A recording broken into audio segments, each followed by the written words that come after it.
Hoy vamos a hablar de la valentía y lo que me motiva para esta reflexión es lo que nos muestra el Evangelio de hoy, porque en el Evangelio de hoy Cristo llama cobardes a sus discípulos.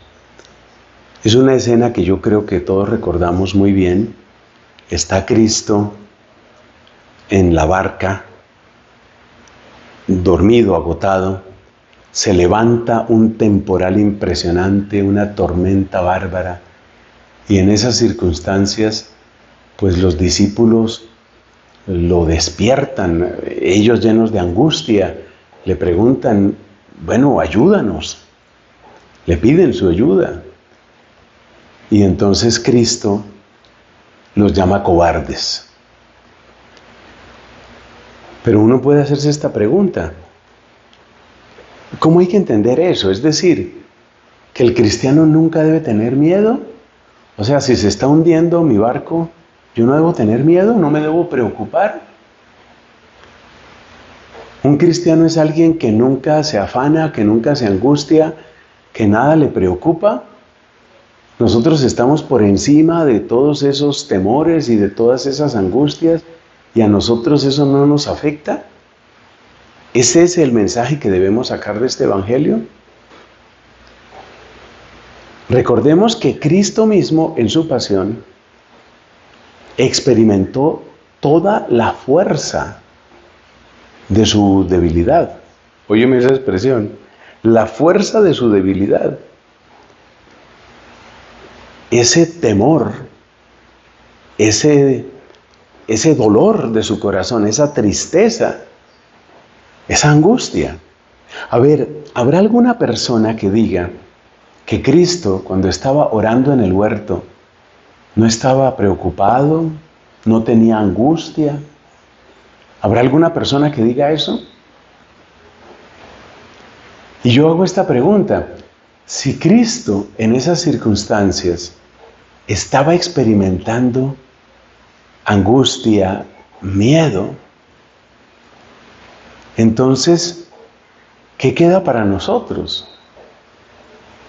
Es decir, ¿es lícito entonces tener miedo? Pero por otra parte, vamos a decir que Cristo, sobre todo en esa escena del huerto de Getsemaní, ¿era un cobarde? No, Cristo no era un cobarde. Y ahí es donde vamos aprendiendo qué es lo que significa la verdadera valentía cristiana. Porque no cabe duda de que el tiempo en el que estamos requiere valentía. Valentía para plantarnos frente a muchas realidades de este mundo y decir, no estoy de acuerdo. Valentía para plantarnos delante de los poderosos, para decir, hay uno más fuerte que ustedes. Eso es valentía. Me estoy acordando de cómo en la Copa de Fútbol de la Unión Europea se presionó a los capitanes de las selecciones de fútbol para que todos llevaran el brazalete que le hace honor, que le hace, llamémoslo así, honra a la población LGBT. Y yo digo, una cosa es respetar y otra cosa es honrar o celebrar. Por supuesto que respetamos a las personas, pero ¿tengo yo que celebrar tu modo de vivir aunque yo no esté de acuerdo? ¿Tengo yo que honrar tu modo de vivir aunque yo no esté de acuerdo? Y es interesante el ejemplo que nos dio el gran futbolista Cristiano Ronaldo, capitán de la selección del Portugal, porque él no se puso ese brazalete. Él se puso un brazalete que habla de respeto. Respeto. Entonces, no cabe duda de que nuestro tiempo requiere valentía para muchas cosas. Valentía para frenar el poder de metástasis que tiene la corrupción en tantos lugares. Valentía para enseñar las exigencias del Evangelio en tiempos de mediocridad. Valentía dentro de la iglesia cuando tú te encuentras que algunos,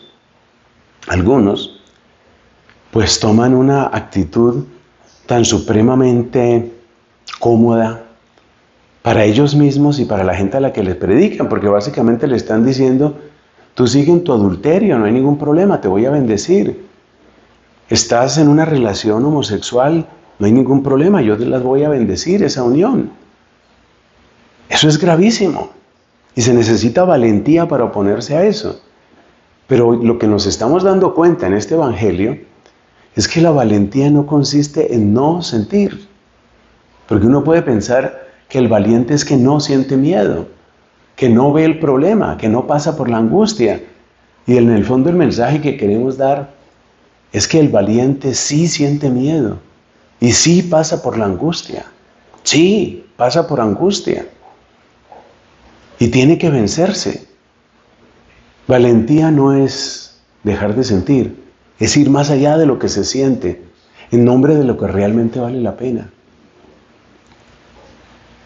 Y entonces, ¿cuál era el valor que quería Cristo que tuvieran sus discípulos en el episodio de la barca?